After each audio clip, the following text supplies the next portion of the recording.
नमस्कार, news roundup में स्वागत है आप सभी का। आप देख रहे हैं ABC 24। मैं हूं आपके साथ श्रवण तंबोले। बुलेटिन की शुरुआत करते हैं बड़ी खबर के साथ। भानुप्रतापपुर से बड़ी खबर। MLA नीलकंठ टेकाम का काफिला दुर्घटनाग्रस्त हुआ है। टायर फटने से काफिले की गाड़ी हादसे का शिकार हो गई। अंतागढ़ के पास दुर्घटना हुई है। राजधानी रायपुर जाते समय ये हादसा हुआ है। कार सवार सभी सुरक्षाकर्मी सुरक्षित है। प्राथमिक उपचार के बाद रायपुर के लिए रवाना हुए। तो ये बड़ी खबर है इस वक्त की। भानुप्रतापपुर से MLA नीलकंठ टेकाम का काफिला दुर्घटनाग्रस्त हो गया। टायर फटने से काफिले की गाड़ी हादसे का शिकार हो गई। अंतागढ़ के पास दुर्घटना हुई। राजधानी रायपुर जाते समय हादसा हुआ। कार सवार सभी सुरक्षाकर्मी सुरक्षित हैं। प्राथमिक उपचार के बाद रायपुर रवाना किया गया।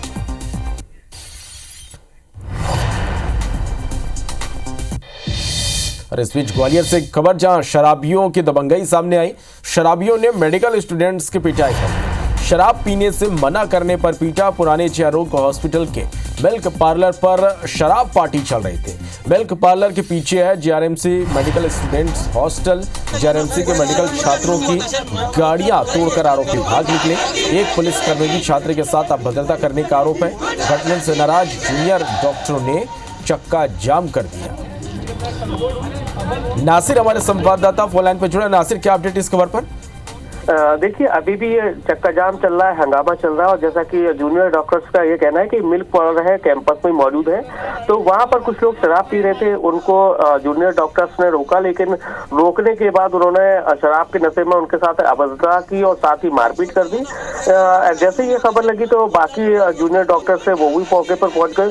दोनों पक्ष आमने सामने हो गए और आनंद फानंद में जब पुलिस उनको रोकने के लिए आई तो कुछ एक पुलिसकर्मी पर आरोप है कि उसने भी उनके साथ में डॉक्टर्स के साथ में मारपीट की है। जिसके बाद जूनियर डॉक्टर के साथ साथ अब सीनियर डॉक्टर्स भी मौके पर पहुंच गए। मामला लगातार गर्माता जा रहा है और जिस तरह से अभी वो चक्का जाम कर रहे हैं, बैठे हुए हैं, उन्होंने साफ अल्टीमेटम दिया है कि दोषी जो लोग हैं उनके खिलाफ कार्रवाई की जाए, FIR की जाए, नहीं तो वो कल बड़ा स्टेप ले सकते हैं, यानी कि हॉस्पिटल की स्ट्राइक भी कर सकते हैं।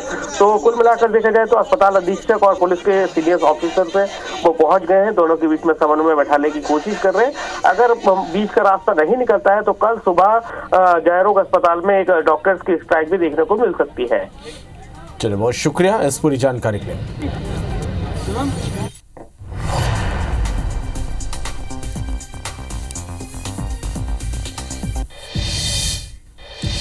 बढ़ते आगे, प्रधानमंत्री नरेंद्र मोदी ने छत्तीसगढ़ को बड़ी सौगात दी। PM ने रायपुर में माइक्रोबायोलॉजी लैब और कोरबा में ESIC अस्पताल का वर्चुअल शुभारंभ किया। इस दौरान PM मोदी ने कहा कि आज का दिन देश के लिए ऐतिहासिक है।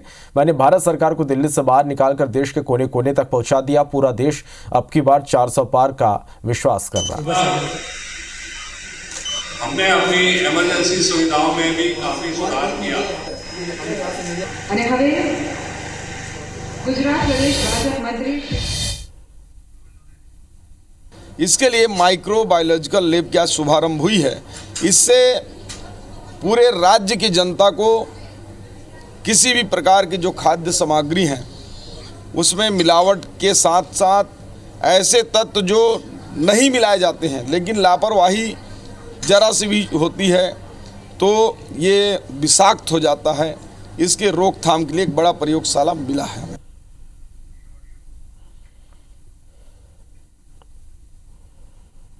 ESIC हॉस्पिटल का उद्घाटन लोकार्पण होने के बाद हमारे जो श्रमिक हैं, हमारे जो मजदूर हैं, उनको सीधा सीधा अगर कोई बीमारी होता है निःशुल्क में इलाज की व्यवस्था इस हॉस्पिटल के माध्यम से उनको मिलेगा। चंद दिनों बाद देश में लोकसभा चुनाव, सभी पार्टियों के साथ सत्ताधारी दल बीजेपी भी तैयारी में जुटी है। ग्वालियर चंबल अंचल में बीजेपी को कांग्रेस कड़ी टक्कर देती आई है। बीजेपी भी ये जानती है और यही वजह है कि इस इलाके में बीजेपी को मजबूती देने के लिए मैदान में खुद अमित शाह उतरे हैं और कार्यकर्ताओं में जोश भर दिया। देखिए रिपोर्ट।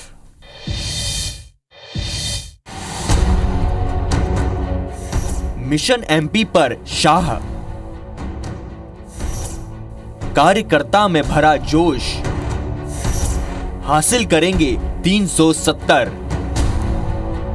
मध्य प्रदेश में मिशन 29 को लेकर बीजेपी सक्रिय हो गई है और यही वजह है कि अभी से अमित शाह चाहते हैं कि कार्यकर्ता बूथ पर मजबूत होने के साथ लोगों को जोड़ें और बीजेपी की जीत सुनिश्चित करें। अपने ग्वालियर दौरे के दौरान शाह ने बीजेपी क्लस्टर की बैठक बुलाई और जीत का मंत्र दिया।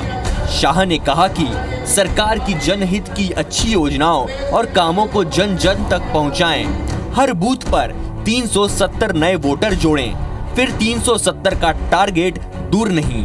हर बूथ पर भारतीय जनता पार्टी की विजय हो, इसके लिए हमें प्रयास करना है। जिस बूथ पे जीते थे वो और अच्छे से जीते।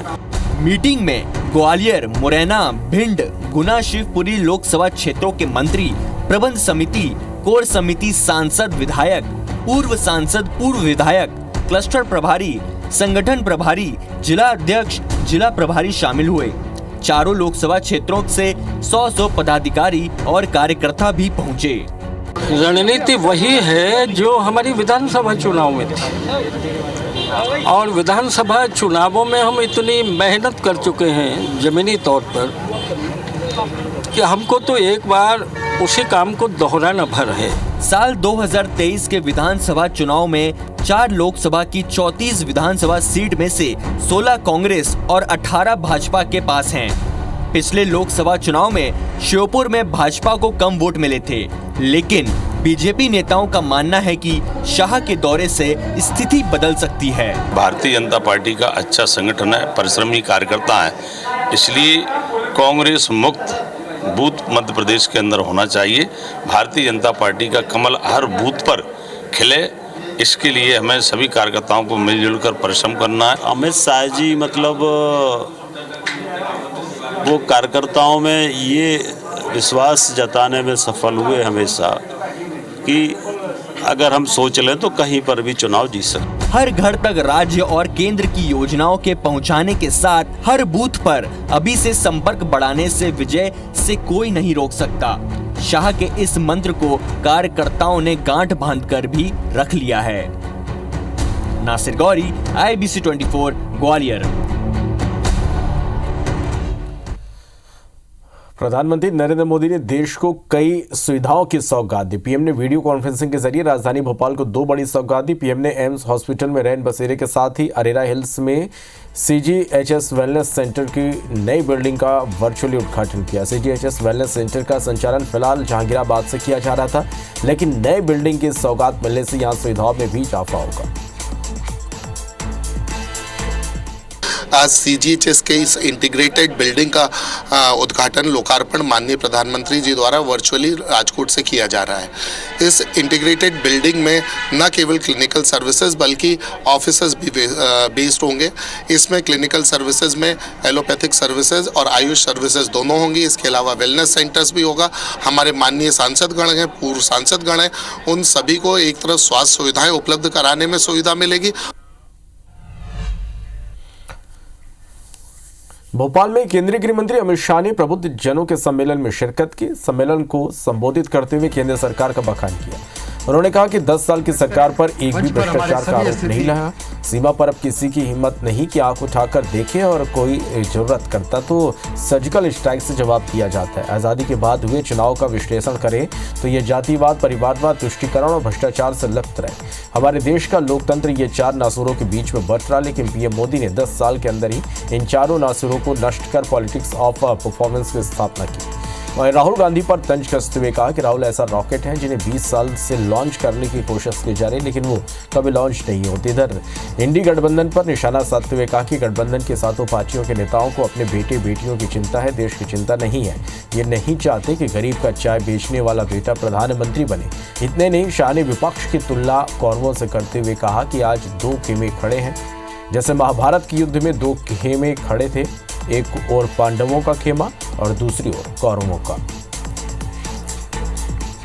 10 साल के अंदर एक देश एक कर GST को लाने का काम किया। यही 10 साल के अंदर हमने डायरेक्ट बेनिफिट ट्रांसफर को इंट्रोड्यूस करा। यही 10 साल में नई संसद बनाई, और यही 10 साल के अंदर लोकतंत्र का शुद्धिकरण, जो मैंने आगे कहा, परिवारवाद, जातिवाद, भ्रष्टाचार और तुष्टीकरण से मुक्त चुनाव की कल्पना को हमने सफल करने का काम किया।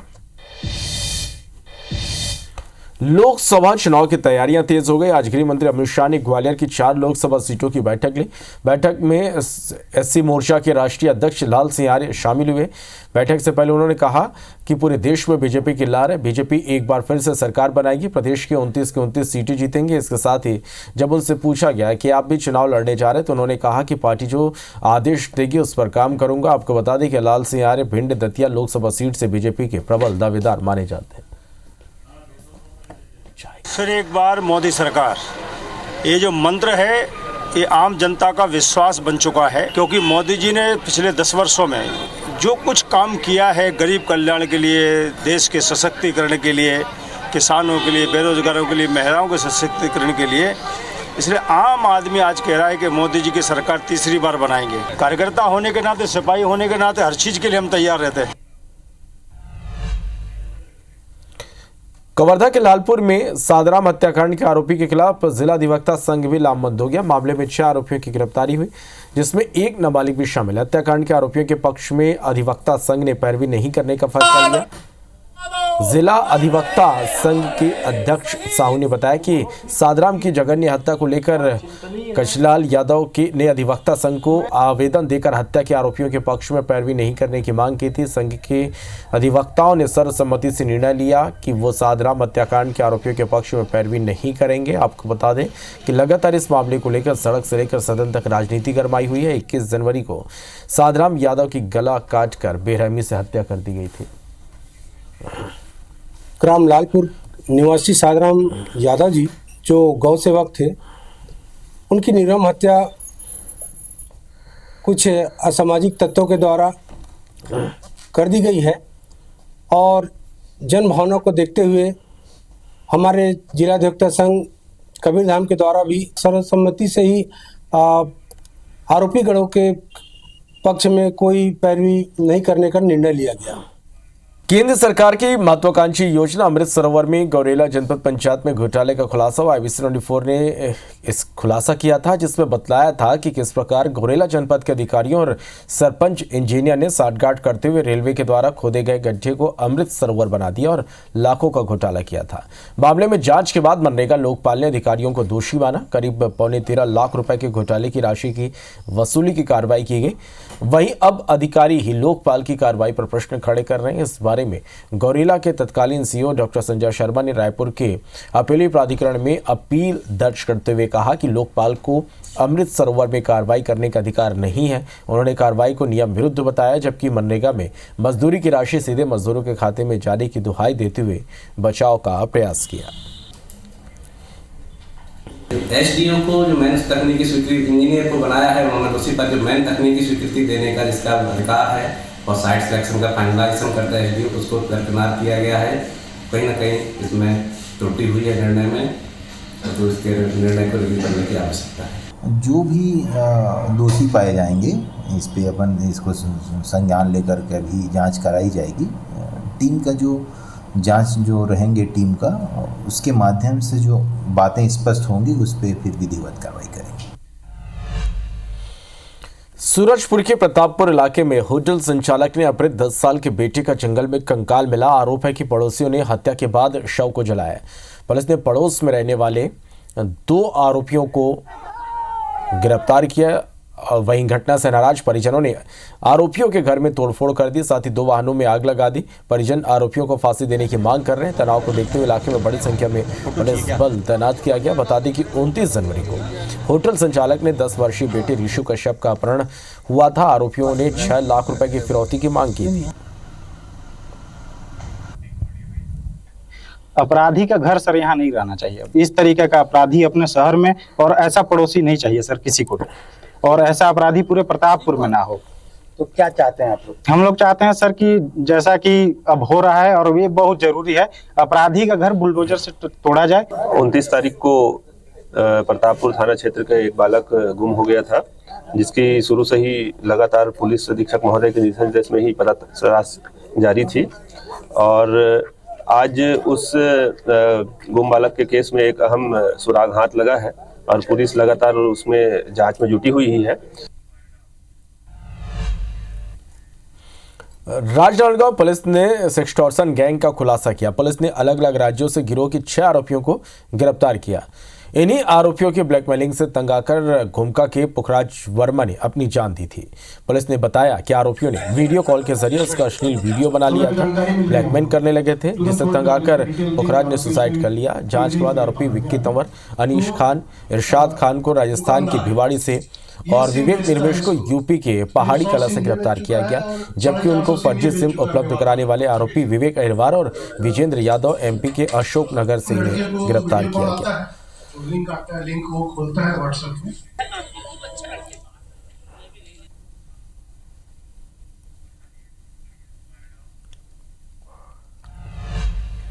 अनूपपुर में आतंक मचा रहे हाथी को उमरिया से आई वन विभाग की टीम ने पकड़ लिया, जिसके बाद ग्रामीणों ने राहत की सांस ली। बता दें कि छत्तीसगढ़ से आया एक हाथी पिछले कुछ दिनों से अनूपपुर जिले में आतंक मचाए हुए था। हाथी ने मकानों और खेती को भारी नुकसान पहुंचाने के बाद 3 दिन पहले एक किसान को कुचलकर मौत के घाट उतार दिया था, जिससे नाराज ग्रामीणों ने प्रशासनिक अधिकारी कर्मचारियों पर पथराव कर दिया, जिसके बाद क्षेत्र में तनाव की स्थिति बन गई। पुलिस की तरफ से की गई जवाबी फायरिंग में 2 किसान को गोली लगी, जिनका इलाज अस्पताल में जारी है। तो डांट के उपरांत जो है गहरी खाई में हाथी चला जाने के कारण जो है उसको पुनः एंटी डांट देना पड़ा, जिससे वो खाई से निकल सके। तो वो कल जो है एंटी डांट देने के बाद खाई से निकल गया और पुनः जंगल की ओर चला गया था। तो रात में पुनः ये गांव की तरफ आया और हमारे हाथी कैंप के पास आया, ये हम लोगों ने इसको कैप्चर कर लिया और अभी ये ट्रक में लोड हो चुका है, ये खाना के लिए रवाना हो चुका है। नई राष्ट्रीय शिक्षा नीति यानी NEP 2020 को लागू करने वाला मध्य प्रदेश देश का पहला राज्य है, लेकिन जल्दबाजी में लिए इस निर्णय का खामियाजा बच्चों को भुगतना पड़ रहा। मामला व्यावसायिक विषय यानी वोकेशनल कोर्स के चयन के नियम से जुड़ा है। NEP की गाइडलाइन में वोकेशनल विषय चयन को लेकर कई अनुमति है।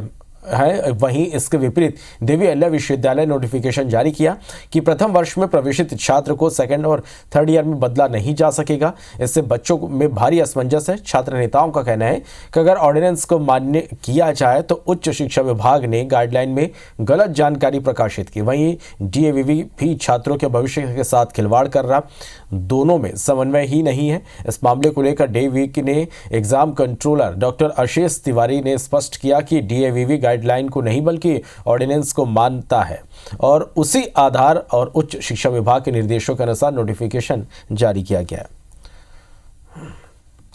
न्यू शिक्षा नीति को जल्दबाजी में लॉन्च किया गया। जब प्रथम वर्ष में बच्चे ने एडमिशन लिया था और उनके समय जो दिशा निर्देश थे उसमें चेंज करने का था, तो अब 2023-24 में जो बच्चों ने लिया है तो ये अधिसूचना के तहत उन बच्चों के साथ कहीं ना कहीं खिलवाड़ किया जा रहा है। जो नई शिक्षा नीति या फिर राष्ट्रीय शिक्षा नीति जारी की गई है तो उसमें हमें ये गाइडेंस दिया गया है कि कोई भी वोकेशनल कोर्स को परमिशन आपको नहीं देना है। तो उसके तहत ही हम लोगों ने ये वाला नोटिफिकेशन निकाला है कि अब जो बच्चे यहाँ पे सेकंड ईयर में हैं या फर्स्ट ईयर में हैं तो उनको इसकी कोई लिबर्टी नहीं रहेगी चेंज करने के लिए। जो भी आदेश हमें प्राप्त हुए हैं वहीं से उच्च शिक्षा विभाग से ही प्राप्त हुए हैं। बहुजन समाज पार्टी के एक और सांसद ने पार्टी का साथ छोड़ दिया। उत्तर प्रदेश के अंबेडकर नगर से सांसद रितेश पांडे भारतीय जनता पार्टी में शामिल हो गए। बीजेपी दफ्तर में आयोजित एक कार्यक्रम के दौरान उन्होंने पार्टी का दामन थामा। भाजपा की यूपी प्रभारी वैजयंत पांडा, प्रदेश अध्यक्ष भूपेंद्र चौधरी और डिप्टी CM ब्रजेश पाठक ने पांडे का पार्टी में स्वागत किया। बता दें कि पांडे ने रविवार सुबह एक चिट्ठी लिखकर मायावती के बहुजन समाज पार्टी से इस्तीफा दे दिया। सांसद के इस्तीफे के बाद से उनके भाजपा में जाने की खबरें थी।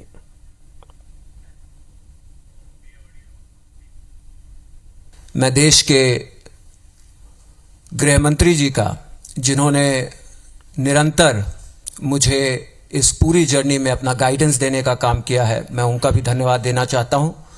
और मैं आपको भरोसा दिलाता हूं कि पूरी तन्मयता से प्रदेश और देश की उन्नति के लिए आदरणीय प्रधानमंत्री जी के नेतृत्व में, भारतीय जनता पार्टी के सभी वरिष्ठ और छोटे बड़े कार्यकर्ताओं के नेतृत्व में, अपने जिले के सभी पदाधिकारियों के नेतृत्व में पूरी मजबूती के साथ, पूरी ईमानदारी के साथ आने वाले लोकसभा चुनाव में 400 पार सीटों को जिताने के लिए पूरी मेहनत और पूरी ताकत से मैं काम करने का काम करूंगा।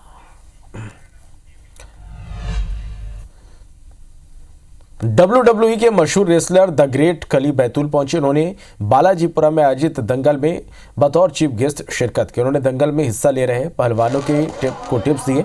मीडिया से बात करते हुए खली ने किसान आंदोलन की बुलावट की और उन्होंने कहा कि प्रधानमंत्री नरेंद्र मोदी की किसानों को लेकर बनाई गई नीतियां बेहतर हैं, लेकिन कुछ किसान हर चीज सरकार पर थोपना चाहते हैं, जबकि किसानों को भी सरकार की कुछ बातें मानने की जरूरत है। ऐसे में कुछ होने वाला नहीं है। खली ने कहा कि किसान कुछ लोगों के बहकावे में आ गए, जबकि विकास और किसानों के लिए बनाई गई नीतियां सही हैं। किसान सिर्फ बहकावे के शिकार हो रहे हैं। दंगल के बाद खली ने खुली जीप में सवार होकर रोड शो किया। हम सारी चीज सरकार पे थोपना चाहते हैं, ऐसा नहीं होता। कुछ तो मतलब खुद भी एफर्ट करने पड़ते हैं। अगर मैं अपने पर बात लगाऊं, यहाँ पर कौन सा कोई WWE का अखाड़ा था, ये तो कुछ तो मतलब खुद भी मतलब अपने अंदर भी जुनून होना चाहिए, तभी मतलब आप जा सकते हैं। और आज जो यहाँ पर रेसलिंग के इस पे आया हूँ मैं दंगल में, और बहुत ही अच्छा लग रहा है। रायपुर में गोयल टीएमटी और पुलिस विभाग द्वारा आयोजित 3 दिवसीय एकलव्य शूटिंग प्रतियोगिता का रविवार को समापन हुआ। शिक्षा मंत्री विजय अग्रवाल ने इस प्रतियोगिता के 24 विजेताओं को गोल्ड, रजत और कांस्य पदक देकर सम्मानित किया। इस प्रतियोगिता में प्रदेश भर के 130 प्रतिभागियों ने हिस्सा लिया था। वहीं समापन समारोह को संबोधित करते हुए मंत्री विजय अग्रवाल ने कहा कि आज के वर्ष कार्यक्रम में शूटिंग के लिए पुलिस वालों को समय नहीं मिलता, ऐसे में ये प्रतियोगिता बहुत ही उपयोगी साबित होगी। उन्होंने कहा कि अपराधियों के मन में भय पैदा करना है तो अच्छा शूटर तैयार करना होगा। क्वालिटी को क्वांटिटी में तैयार करने की जरूरत है। पहले शूटिंग रेंज नहीं था, आज जो आपके पास शूटिंग रेंज है। उन्होंने कहा कि अपराधियों में भय पैदा करके हम अपराध में कभी ला सकते हैं।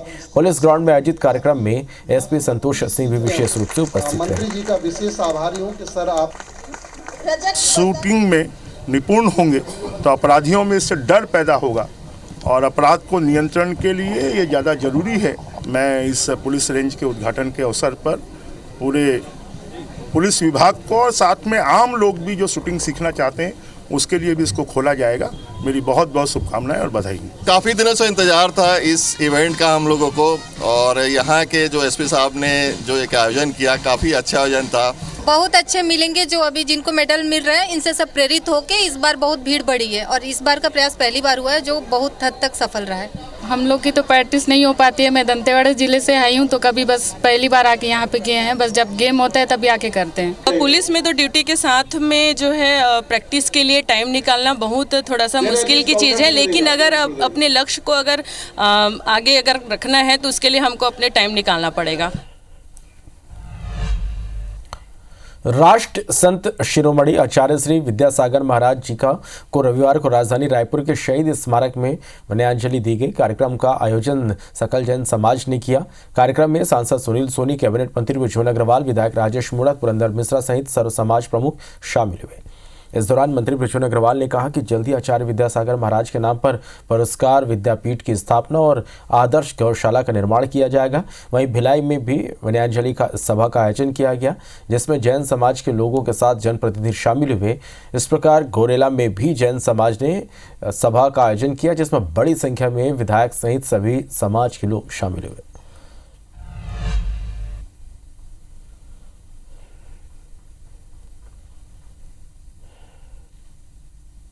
निमंत्रण मिला तो मैं समझा कि बहुत अच्छी बात है कि मैं जाऊंगा, क्योंकि इनका वक्तव्य जो है, प्रवचन जो है, सभी धर्म के लोगों के लिए, सभी मानव जाति के लिए बहुत ही महत्वपूर्ण मैं समझता हूँ। विद्यासागर महाराज जी का वन्यांजलि सभा था, उनका चरण वंदन करते हुए उनसे आशीर्वाद मांगता हूँ कि उनका आशीर्वाद सदैव छत्तीसगढ़ के लिए रहे। छत्तीसगढ़ का विचरण करके जैन समाज ने अपितु संपूर्ण समाज में जन जागृति के माध्यम से मानव सेवा का संदेश जो दिया है, यही हमारा प्रमुख आज के वन्यांजलि का सबसे बड़ा संदेश होगा। देश के पर्यटन नक्शे पर छाप छोड़ने वाले राजीव कुंभ शनिवार को शुरू हुआ। मंत्री विजय अग्रवाल ने राजीव मंदिर लोचन के दर्शन करके और महानदी में गंगा आरती करने के बाद रामोत्सव राजीव कल्प का शुभारंभ किया। राजिम कल्प कुंभ के उद्घाटन समारोह में मंत्री विजय अग्रवाल ने कांग्रेस नेताओं का नाम लिए बिना उन पर निशाना साधा। हमारे संवाददाता ने मंत्री बृजमोहन अग्रवाल और मंत्री रामविचार नेताम और विधायकों से यहां पर बातचीत की। उन्होंने क्या कहा, आप भी सुनिए।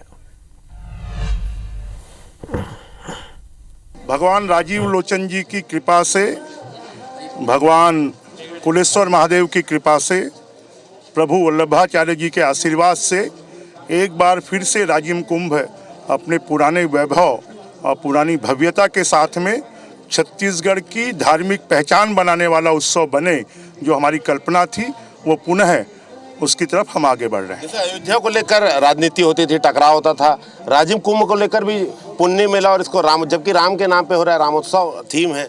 मुझे लगता है कि मैंने पहले भी कहा था कि जाको प्रभु दारुण दुख देही, वाकी मति पहले हर लेही। तो कांग्रेसियों की मति पहले ही भगवान ने हर ली है और इसलिए हर वो ऐसे काम का जिससे सनातन का उद्भव होता है, सनातन बढ़ता है, उसका विरोध करते हैं। राजिम को और क्या सौगात मिलेगी? कुंभ का तो बहुत भव्य आयोजन है। आने वाले समय पर ये जो राजीव लोचन भगवान का मंदिर है, ये कॉरिडोर के रूप में विकसित होगा। तो भव्यता को लेकर देखिए, हमेशा से 5 साल लगातार जब कांग्रेस की सरकार थी तो एक सवाल उठता रहा कि पुण्य मेला का नाम बदलकर कुंभ मेला कर दिया गया, लेकिन फिर से भाजपा की सरकार आई है तो भव्यता कहीं ना कहीं लौटी है। तमाम लोग जो है भगवान राजीव लोचन का दर्शन करके निकले हैं और बार इनका यही कहना है कि कांग्रेसियों को सद्बुद्धि दे। खैर, कुल मिला के राजिम कुंभ की भव्यता लौटी है और यही उम्मीद करेंगे कि पूरे भारत देश के साथ विश्व पटल पर राजिम का नाम एक बड़े पर्यटन स्थल के नाम पर उभरे और जल्द से जल्द इस क्षेत्र का विकास और लोगों को भी इसका लाभ मिले। कैमरामैन संजीव सिन्हा के साथ संदीप शुक्ला, IBC 24, रायपुर।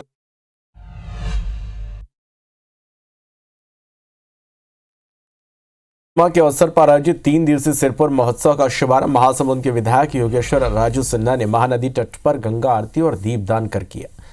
इस वर्ष सिरपुर महोत्सव में पहली बार गंधेश्वर महादेव मंदिर ट्रस्ट समिति और जिला प्रशासन के तत्वाधान में गंगा आरती से महोत्सव की शुरुआत की गई। श्रद्धालुओं की आस्था देखते हुए जिला प्रशासन ने पहली बार पुण्य स्नान के लिए कुंड भी बनाया।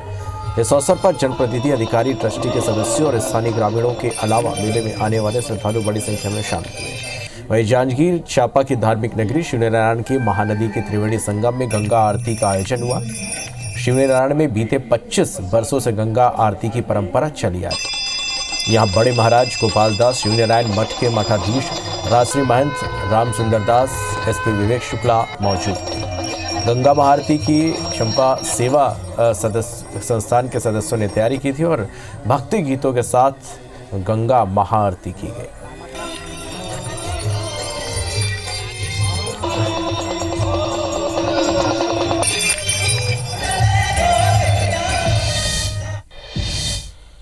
गरियाबंद जिले के पवित्र त्रिवेणी संगम पर राजिम कुंभ कल्प की शनिवार से शुरुआत हो चुकी है। कुंभ 15 दिनों तक यानी 8 मार्च तक चलेगा। कुंभ में देश के कोने कोने से साधु संत पहुंचे। इस बार महानदी मैया की आरती के लिए गंगा घाट तैयार किया गया। आप देख रहे हैं इस समय छत्तीसगढ़ का नंबर 1 चैनल IBC 24। इस वक्त हम मौजूद हैं राजिम कुंभ कल्प मेला में, जहां पर गंगा घाट बनाया गया है, जहां पर महानदी मैया की रोज जो है वह भव्य आरती की जाती है। हमारे साथ में जो है मंटक से आए हुए महाराज जी हैं, हम उनसे सीधा जानना चाहेंगे। महाराज जी, गंगा आरती में आप आए हुए हैं। जी जी जी। कितना पावन है गंगा आरती? इसका तो बूंद बूंद जो है पावन है और बहुत ही पुण्य मिलता है जनता को। और हमारे भारत के प्रधानमंत्री माननीय मोदी जी छत्तीसगढ़ की जनता आसपास की इस पावन आरती को लगातार कर रही हैं और इसका अच्छा असर पड़ रहा है और बड़ा आनंद मिल रहा है। और पावन लहरों का संगम, पूर्ण आत्माओं का संगम, अब पूछना ही क्या है। आनंद ही आनंद है। जी, तो जैसा कि पंडित जी बता रहे हैं कि आनंद ही आनंद है। और यह जो गंगा आरती है, मैं आपको बताना चाहूँगा कि वेद रतन सेवा प्रकल्प के संयोजन में हो रहा है, जो कि उनके संयोजक जो छत्तीसगढ़ प्रदेश के अशोक राजपूत जी हमारे साथ हैं। हम उनसे जानना चाहेंगे। राजपूत जी बताएंगे क्या उद्देश्य है महानदी मैया की आरती का? महानदी मैया की महाआरती का उद्देश्य केवल प्रदर्शन नहीं है, इसके माध्यम से जल संरक्षण और नदी के प्रति एक आस्था जागरण का कार्य है, जिसे साध्वी प्रज्ञा भारती जी महाराज पूरे देश भर में नदियों के प्रति एक आस्था का एक कार्यक्रम चला रही हैं। साथ ही नदियों के प्रति एक जागरूकता अभियान है, जिसके तहत हम जल का संरक्षण करें और साथ ही प्रदूषित होने से बचाएं। जी, तो जैसा कि बता रहे हैं कि जल को संरक्षण भी करना है, उसे प्रदूषित होने से बचाना भी है और कुल मिलाकर यह कह सकते हैं हम कि माँ गंगा की आरती, महानदी मैया की आरती जैसे हर कुंभ में होता है, वैसे ही राजिम के इस कुंभ कल्प मेले में भी जो है गंगा मैया की जो है यह महा आरती की गई है। IBC 24 के लिए राजिम से नीरज शर्मा। फिलहाल इस बुलेटिन में इतने। नमस्कार।